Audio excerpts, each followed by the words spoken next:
මෞල පාඩම ප්‍රධාන වශයෙන් ඉවර කරලා දානවා. හරි. අපි යමු මේ මෞල පාඩමේ අන්තර්ගතය කොහොමද තියෙන්නේ කියලා බලන්න. හරිද? මෞල පාඩමේ අන්තර්ගතයේ තියෙන්නේ මෞල කියන ප්‍රධාන මාතෘකාව යටතේ. මෞල කියන ප්‍රධාන මාතෘකාවට කියන්නේ මෞලයකට යන්න ගාන හදන විදිය යන විදිය තියෙන එකක් තමයි ඔයා මෞලික ස්කන්ධය හොයාගන්න ඕන. හරි? ඔයා මෞලික ස්කන්ධය හොයාගන්න ඕන. ඊළඟ එක ඔයාට දෙන ලද ස්කන්ධයක් තියෙනවා. දෙන ලද ස්කන්ධයක් තියෙනවා. හරි? එතකොට මේ මෞල කියන ගාන හදද්දී ප්‍රධාන වශයෙන්ම මෞල කියලා හොයනවා නම් මේ මෞලය හොයාගන්න ඔයාට මෞලික ස්කන්ධය තියෙන්නත් ඕන, දෙන ලද ස්කන්ධයක් තියෙන්නත් ඕන. හරි? ඕක තමයි මේ ගානට අදාළ වෙන ප්‍රධාන කරන කාරණා ටික. හරිද? ඊට පස්සේ ඔයාට සමීකරණයක් දීලා තියෙනවා මෞල ගන්න සමාන වෙනවා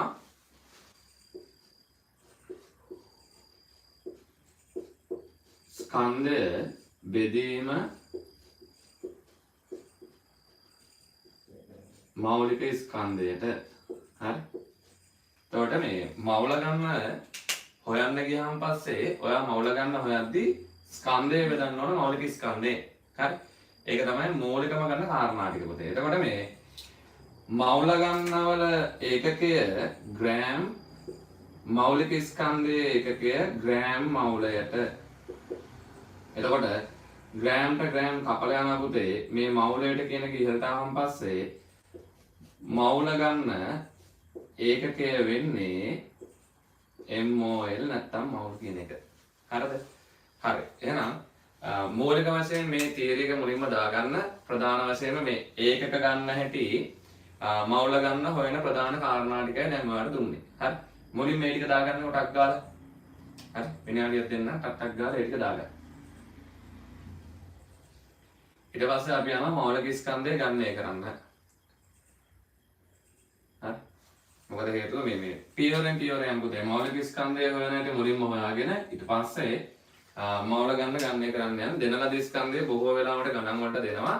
නැත්තම් ඒකේ අනිත් පැත්තත් හොයන්න දෙනවා. ඒ කියන්නේ ස්කන්ධය හොයාගන්නක් කියලා දෙනවා. හරි? එහෙම අවස්ථා දෙකකට දෙනවා. දෙකෙන් එකක් අපි හදා ගන්න ඕන. ඉතින් ඒක අපි එවරට ගානට අදාළ කරලා කාරණාත් එක්ක බලාගෙන හදාගෙන යන්නේ. හරි. මුලින්ම මේ තියරි එක දාගන්න ටක් ගාලා.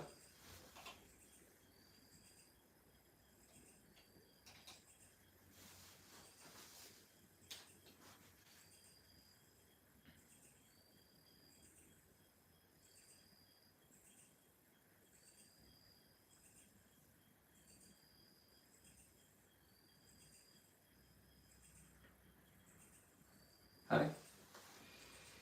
අපි ඊළඟට යන පුතේ මේ මෞල ගන්න ගණනය කිරීම කරන්න.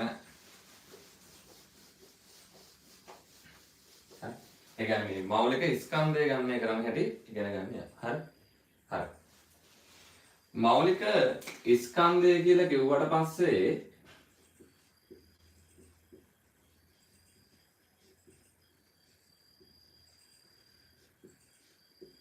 මෞලික ස්කන්ධය හොයන විදිහක් තියෙනවා. ඒ තමයි අපි ගමුකෝ රසායනික සූත්‍රයක්, සංයෝගික සූත්‍රයක් ගමු. මේ ජලය කියලා ඉවරලා H2O. හරිද? ඔයාට ගානේදී මෙන්න මේ කාරණා ටික දෙනවා. ඔයාට ගාන යටින් දෙනවා හයිඩ්‍රජන් නම් 1යි, ඔක්සිජන් නම් 16යි. ඔහොම කියලා දෙනවා. හරිද? එතකොට දැන් මේකට අදාළ කරලා ඉවරලා ඉන්නේ පරමාණු දෙකන හයිඩ්‍රජන් ඔක්සිජන් ඉන්නේ. එතකොට ඒ දෙන්නගෙන් මේ ගණනය කිරීම කරන්න ඕන. හරි. එහෙනම් අපි ගණනය කිරීම කරගෙන යමු. ජල අණුවේ H2O අණුවේ මෞලික ස්කන්ධය.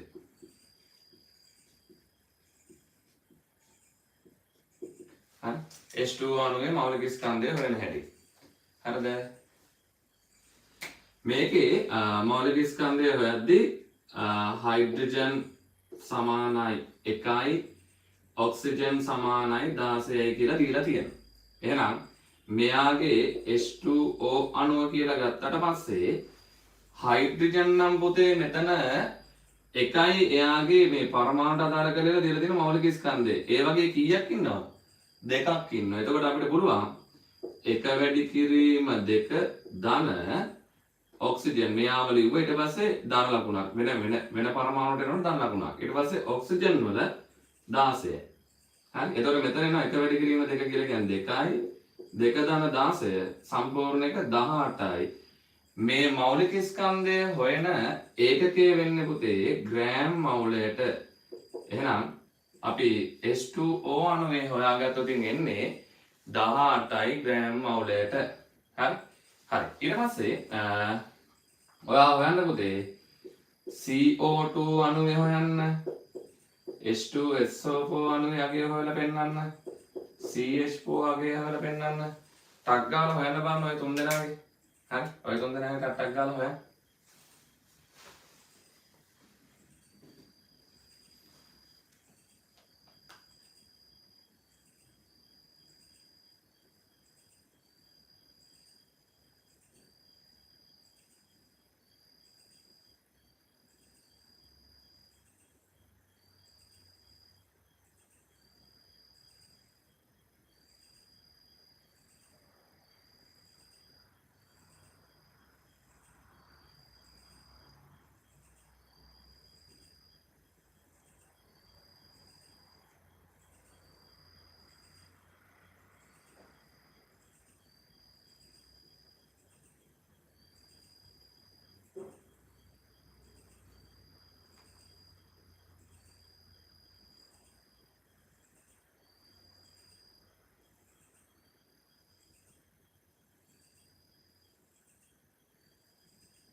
හරි.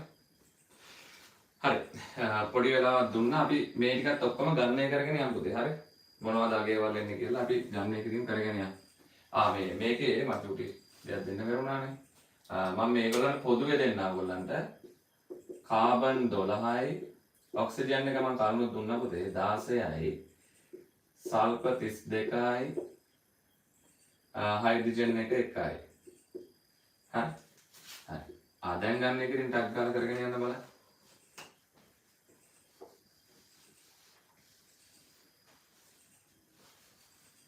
හයිඩ්‍රජන් වලට 1යි.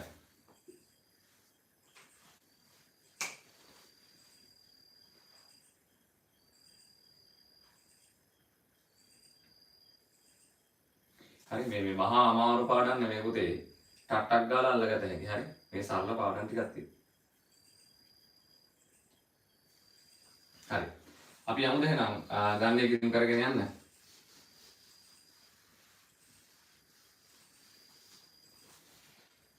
කාබන් ඩයොක්සයිඩ් එක බැලුවොතින් මම මේ පැත්තෙන් මේගොල්ලන්ගේ තියෙනවා මම මේ රතු පෑනේ හදාගෙන යන්නම්. හරිද?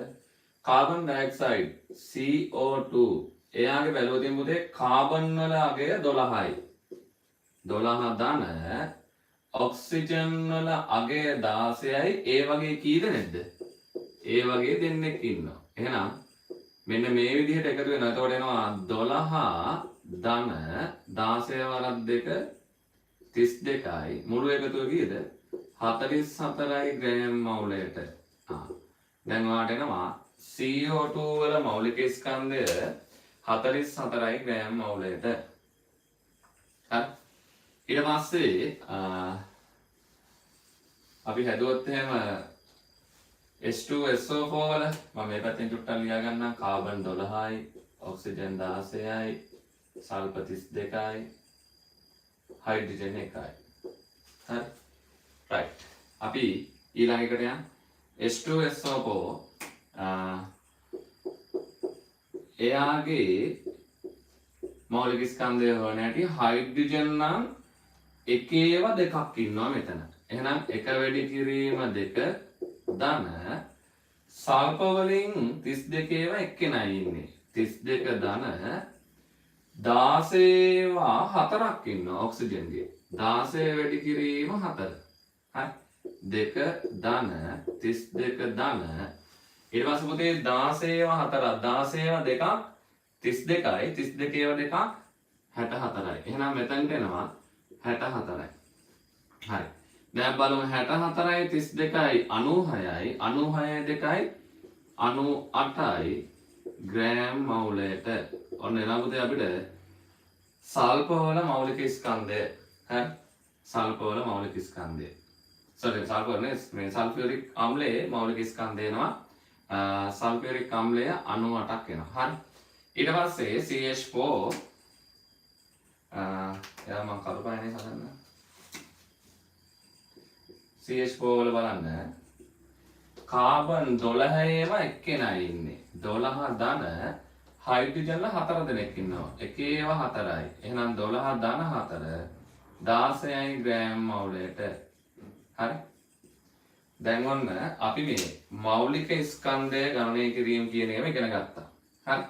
දැන් ඔන්න මෞලික ස්කන්ධය අපි සම්පූර්ණයෙන්ම ගණනය කිරීම හදලා ඉවරයි. මෞලික ස්කන්ධය කොහොමද හදන්නේ මේ මූලික බොහොම ටිකයි පුතේ ඔයගොල්ලන්ට තියෙන. හරි. මූලික අවදි වල තියෙන්නේ මේ වගේ රසායනික සංයෝග ඔයගොල්ලෝ එදිනෙදා දන්න දේවල් තියෙන. සෝඩියම් හයිඩ්‍රොක්සයිඩ් අර හදලා පුරුදු වුණාන් පස්සේ හරි ලේසියි ඔය ගණන් ටික හදන්න. හරි. ඔන්න දැන් මෞලික ස්කන්ධය ගණනය කිරීම ටික කරලා ඉවරයි. හරි. ඊට පස්සේ දැන් අපිට මවුල ගන්න හොයන්නනේ තියෙන්නේ. මවුල ගන්න හොයන්න නම් තියෙන්නේ දැන් අපිට ස්කන්ධයකොත් දීලා ඉවර වෙලා මෞලික ස්කන්ධය ගණනය කරන්නයි කියනවා. මෞලික ස්කන්ධයක් ගණනය කරලා මවුල ගන්නම ගණනය කරන්නයි කියනවා. හරි. අපි යම් බලන්න මේ එහෙම ගානකට ගාන තමයි පුතේ සෝඩියම් හයිඩ්‍රොක්සයිඩ් ග්‍රෑම් 120ක ඇති මවුල ගණන ගණනය කරන්න. මවුල ගණන සොයන්න නැත්තම්. හරි. right. අපි පොඩ්ඩක් හදලා බලමු පුතේ සෝඩියම් හයිඩ්‍රොක්සයිඩ් ග්‍රෑම් 120ක තියෙන මවුල ගණන හොයන්න. දැන් මේ ගානට යනකොට සෝඩියම් හයිඩ්‍රොක්සයිඩ් වල එක කතන්දරයක් හරි. සෝඩියම් හයිඩ්‍රොක්සයිඩ් වල ස්කන්ධය හරි. සෝඩියම් හයිඩ්‍රොක්සයිඩ් වල ස්කන්ධය කීයද ග්‍රෑම් 120යි. හැබැයි පුතේ අපි ගාව නැහැ මෞලික ස්කන්ධය. හරි. මෞලික ස්කන්ධය නැහැ. හරි. දැන් එහෙනම් අපි මේ මෞලික ස්කන්ධය ගණනය කිරීම කරගන්න ඕන. එතකොට මෞලික ස්කන්ධය හොයන්න යනකොට මම ඔයාලට ගානේ දත්ත ටික දෙන්නම්. සෝඩියම් 23යි ඔක්සිජන් 16යි හයිඩ්‍රජන් 1යි.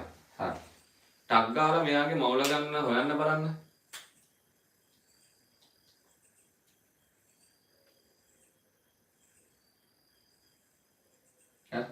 ඕක හොයාගත්තට පස්සේ අපිට හරි ලේසි. මොකද හේතුව සමීකරණයට ආදේශ කරන්න තියෙන්නේ මවුල ගන්න සමානයි ස්කන්ධය බෙදීම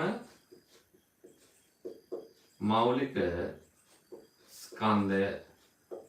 බොහෝ වෙලාවට මේ සමීකරණ ලියන්න පුරුදු වෙන්න පුතේ. මොකද හේතුව සමීකරණයට ලකුණක් දෙනවා. ඒකෙත් මේක මේ n සමානයි සිම්පල් m බෙදීම කැපිටල් M කියලා දාගන්න පුළුවන්. හැබැයි ඒකටත් වඩා හොඳයි මේ වචන සමීකරණයම ලියන්න පුරුදු වෙන්න. එතකොට වචන සමීකරණයම දාගෙන ටක් ගාලා ගාන හදාගෙන යතේ. හරි. හරි. එහෙනම් ඕක දාගෙන ඉවරලා ගානට යම් බලන්න අපි ගාන හදන්න ටක් ගාලා. හරි. ගාන හදන්න. විනාඩියක් දෙන්න ටක් ගාලා ගාන හදන්න.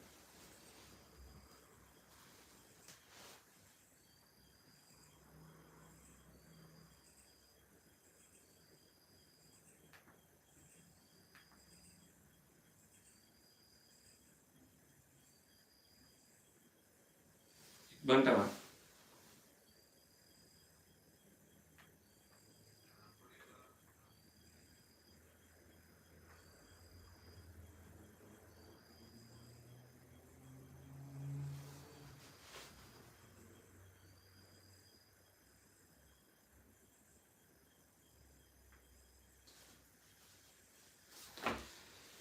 හරි.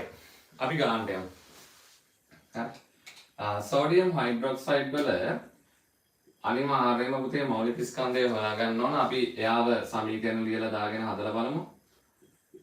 සෝඩියම් නම් එක්කෙනා ඉන්නේ 23යි ධන ඔක්සිජන් 16 ධන හයිඩ්‍රජන් 1යි ඔක්කොමලා ඉන්නවා පුතේ 23 ධන 1 24යි 24යි 16යි කියලා කියන්නේ 40යි.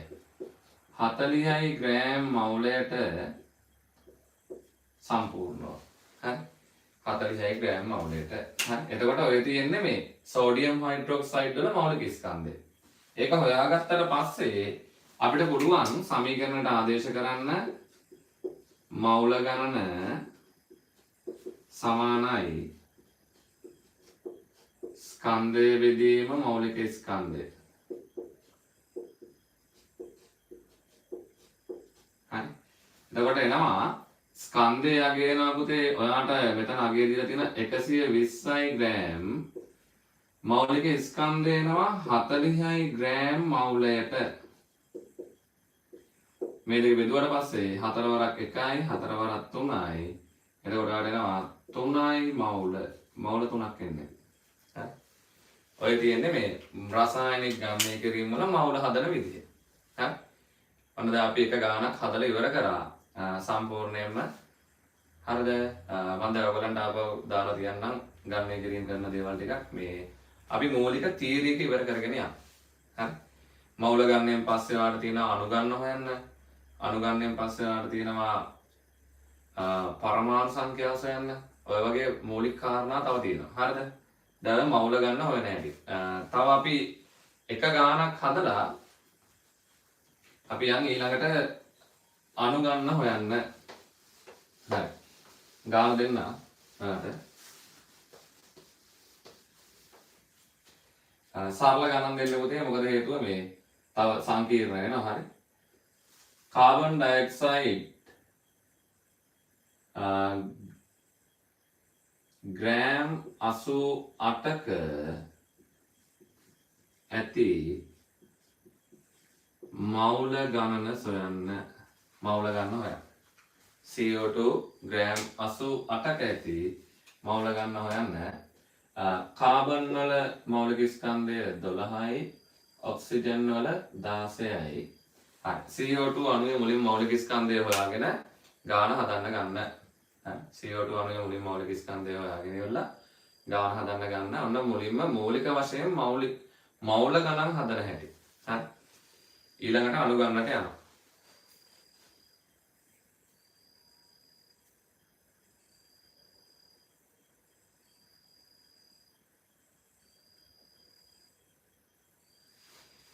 හරි.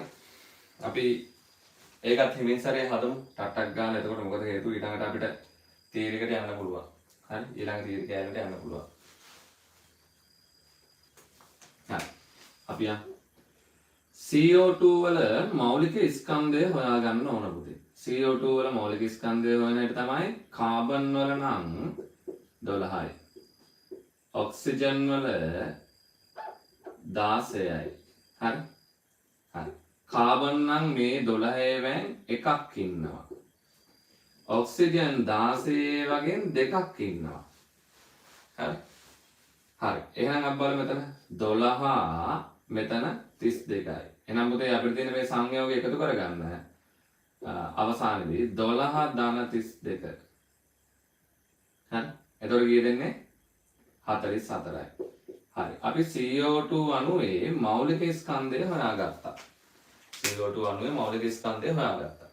ඒ හොයාගත්තට පස්සේ දැන් අපිට ගානට යන්න ඕන කාරණා ටික තියෙනවානේ. මවුල ගන්න හොයන්න යන්න ඕන නම් සාධක දෙකක් තියෙනවා. එකක් ස්කන්ධය අනිත් එක මෞලික ස්කන්ධය. බලන්න අපිට සාධක දෙකම තියෙනවද කියලා. ස්කන්ධය තියෙනවද නැද්ද? ස්කන්ධය තියෙනවා. 44යි. මෞලික ස්කන්ධය තියෙනවා 44යි ග්‍රෑම් මවුලයට. මෙන්න එයා. ස්කන්ධයක් තියෙනවා පුතේ. ස්කන්ධය කීයද? 88යි ග්‍රෑම්.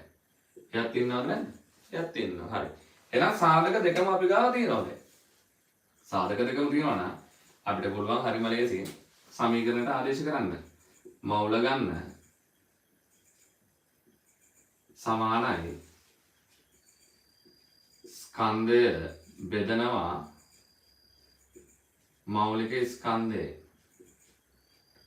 ස්කන්ධය පුතේ 88යි ග්‍රෑම් මෞලික ස්කන්ධය 44යි ග්‍රෑම් මවුලයට. එතකොට අපිට එනවා 44 ඒවා නම් 2යි. එහෙනම් මවුල 2යි ග්‍රෑම්ට ග්‍රෑම් කපල යනවා මවුල උඩට යනවා. එතකොට එනවා මවුල 2ක් කියලා ඉවරලා. හරි.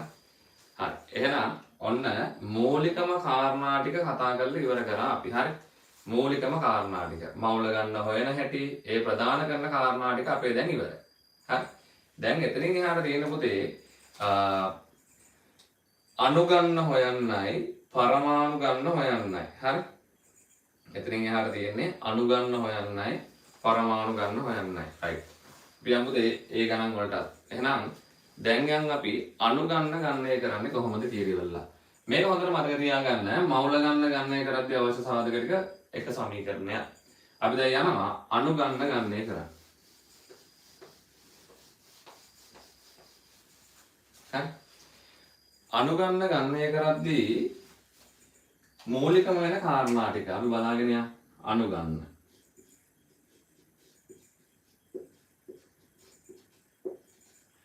අණු ගන්න කියන එක හොයද්දී අපිට සාධක දෙකක් ඕන.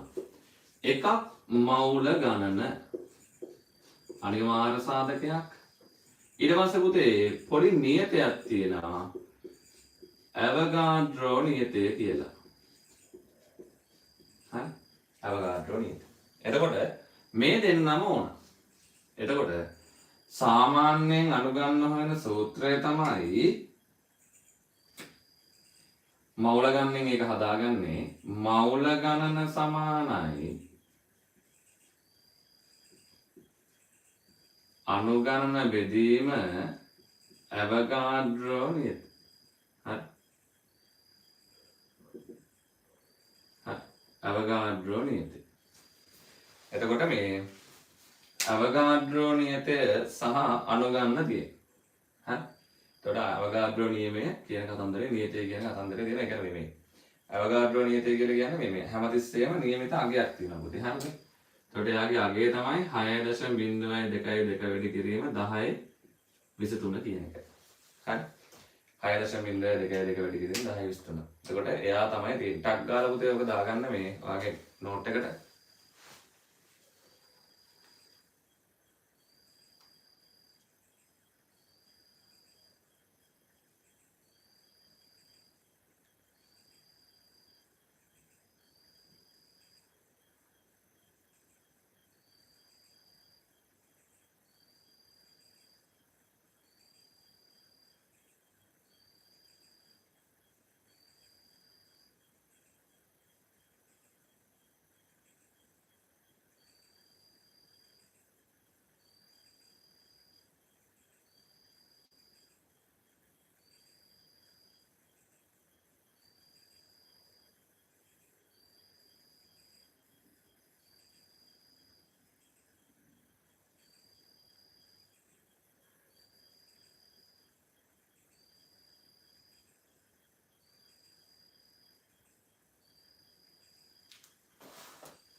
right. අපි යමුද? අවගාඩ්‍රෝ නියතයට අදාළ කරලා කතන්දර ටික කතා කරන්න. හරි. මම දැන් මෙහෙම කියන්නම්කෝ. CO2 මේක ආදේශ කරලා ගාන හදද්දි හරිද? කාබන් ඩයොක්සයිඩ් මවුල එකක ඇති අණු ගණන ගණනය කරන්න දුන්නොත් කාබන් ඩයොක්සයිඩ් මවුල එකක ඇති අණු ගණන ගණනය කරන්න දෙන්න. හරි. එතකොට මේ කාබන් ඩයොක්සයිඩ් මවුල එකක ඇති අණු ගණන ගණනය කරන්න කිව්වට පස්සේ අපි මේකට සමීකරණ ටික දාලා බලමු. ඒ කියන්නේ මවුල ගණන ආගාව තියනවා දැන්. අණු ගණන තමයි හොයන්න තියෙන්නේ. අවගාඩ්‍රෝ නියතය ඕනෑම මවුල එකක මෙච්චර අණු ප්‍රමාණයක් තියෙනවායි කියලා කියනවා. හරි. අපි එහෙනම් ඒක ආදේශ කරලා බලමු. හරි. මවුල ගණන සමානයි අණු ගණන බෙදීම අවගාඩ්‍රෝ නියතය. අවගාඩ්‍රෝ නියතය කියලා කියන්නේ අවගාඩ්‍රෝ නියතය ඒකේ අගේ පුතේ හැමතිස්සෙම 6.02 වැඩි කිරීම 10.23යි මවුල එකක අඩංගු අණු ගන්න.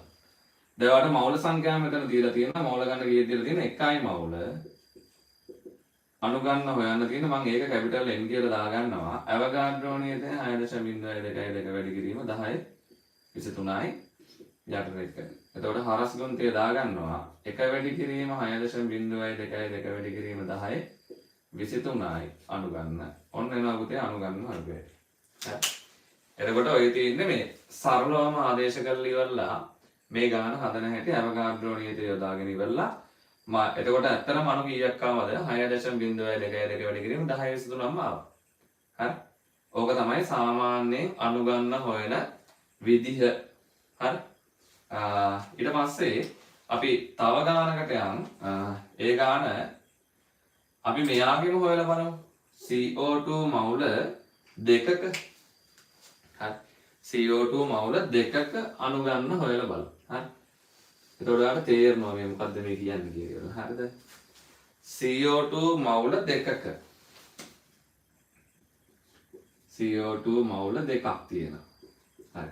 ගානට ආදේශ කරගෙන පුතේ ගාන හදලා බලමු. හරි. මවුල ගන්න සමීකරණ අනිවාර්යයෙන්ම ලියන්න ඕන. අනුගණන බෙදීම අවගාඩ්‍රෝ නියතය. හරි. මවුල ගන්න 2යි. අනුගණන තමයි හොයන්න තියෙන්නේ අවගාඩ්‍රෝ නියතේ 6.02 වැඩි කිරීම 10 23යි. හරස් ගුණිතය දැම්මට පස්සේ මොකද සමාන ලකුණෙන් දෙපස සමීකරණ තියෙන්නේ හරස් ගුණිතය දාගන්නවා දාලා වැඩි කරනවා 2 වැඩි කිරීම 6.02 වැඩි කිරීම 10 23යි අනුගන්න ආවා. හැබැයි පුතේ අපිට දැන් මෙහෙම අනුගන්න තියන්න බෑ. අනිවාර්යයෙන් මේක සුළු කරන්න ඕනේ. එතකොට යාට එනවා 12.04 වැඩි කිරීම 10 23යි. ඒ කියන්නේ 12.04 වැඩි කිරීම 10 23යි. හරි. ඔන්න අපි මවුල දෙකක අඩංගු අනුගන්න හොයාගත්තා. එහෙනම් ඔයාට පුතේ දැන් අනුගන්නට එන්න විදිහක් තියෙනවා. අපි පොඩ්ඩක් මේ ස්ටෙප් එක පොඩ්ඩක් බලමු. අනුගන්න කියන එක්කෙනාට එන්න වෙන්නේ මවුල ගන්න හොයාගන්නේ. මවුල ගන්න හොයාගෙන නම් එන්න වෙන්නේ මවුල ගන්න හොයන්න තියෙන්න ඕන ස්කන්ධය සහ මෞලික ස්කන්ධය. හරි. මෞලික ස්කන්ධය. ඊට පස්සේ මේ මවුල ගන්න තියෙනවා නම් ඊට පස්සේ ඔයාට පුළුවන් අනුගන්න හොයන්න ගන්න අපි අනුගන්න කියලා හදාගමුකෝ. අනුගන්න හොයන ස්ටෙප් එක තමයි අනිවාර්යයෙන් මවුල ගන්න තියෙන්න ඕන. ඊට අමතරව අවගාඩ්‍රෝ නියතේ තියෙන්න ඕන. හරි. අවගාඩ්‍රෝ නියතේ තියෙනවා. එතකොට අවගාඩ්‍රෝ නියතේ මවුල ගන්නයි තියෙනවා නම් ඔයාලට අනුගන්න හොයතේ. එහෙනම් පුතේ උඩින් හොයාගන්න මවුල ගන්න ආදේශයක් ගේන්න වෙනවා මේ ගණන් හදද්දී. අපි ලබන සතියේ ටිකක් හොඳ ගණන් ටිකක් හදමු. හරි. දැන් මේ තාම තියරි එක උගන්වන්නේ. එතකොට මේ අනුගන්න හොයාගන්න ඕන නම් මවුල ගන්න උඩින් හොයාගෙන එන්න ඕන. දැන් එතකොට අපිට සමීකරණ දෙකක් භාවිතා කරන්න වෙනවා. මවුල ගන්න සමානයි ස්කන්ධයේ බෙදීම මৌলিক ස්කන්ධයේ මවුල ගන්න හොයාගෙන අනුගන්න හොයන්න ගේන්න වෙනවා. එතකොට අනුගන්න හොයන සමීකරණය තමයි මවුල ගන්න සමාන අනුගන්න බෙදීම අවගාඩ්‍රෝ නියතය. ඒකෙන් මවුල ගන්නට ආදේශයක් ගෙනහිල්ල ඉවරලා හරස් ගුණිතය දාලා ගාන හදලා තියෙනවා. හරි. ඔන්න දැන් මේ ස්ටෙප් ටික කියලා දුන්න පුතේ හරියට. මොකද්ද වැඩේ යන්න ඕන විදිය. හරි. හරිම විදිය ඔයගොල්ලන්ට දැන් ඔන්න අදාළ කරන කාරණාත් එක්ක කියලා දුන්නා. ඊට පස්සේ දැන් ඔන්න අපි අනුගන්නත් හොයලා ඉවරයි. කතා කරලා ඉවරයි. හරි. ඊට පස්සේ තියෙනවා මේ පරමාණු ගන්න හොයන්න. රයිට්. අපි අම්බුතේ පරමාණු ගන්න හොයන්න. ඔයාලට සමහරක් වෙලාවට දෙනවා පරමාණු ගන්න හොයන්න. මම මෙහෙමම කියන්නම්කෝ. හරිද?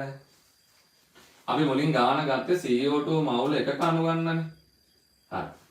CO2 මවුල එක අනුගන්න හොයන්න ගත්තාන් පස්සේ අපිට ආවා අනුගන්න මවුල ගන්න මම දැන් ෂෝට් කරලා ලියන්නම්. බෙදීම අනුගණන බෙදීම අවගාඩ්‍රෝ නියතය. හරි. එතකොට මවුල ගන්න එකක් වුණාම පස්සේ අනුගන්න ආවා මෙන්න මෙච්චරක් කියලා තියාවේ හරස් ගුණිතය දැම්මට පස්සේ 6.02 වැඩි කිරීම 10 23ක් ආව අනුගන්න. රයිට්. ඔය තමයි පුතේ අනුගන්න. දැන් ඔයාලට කියනවා පරමාණු ගන්න හොයන්නේ කියලා ඉවරලා. ඔයාලට මේකෙදි ගන්නේ කිරීම වලදී කියනවා දැන් CO2 අණුවේ කාබන් පරමාණු ගන්න හොයන්න.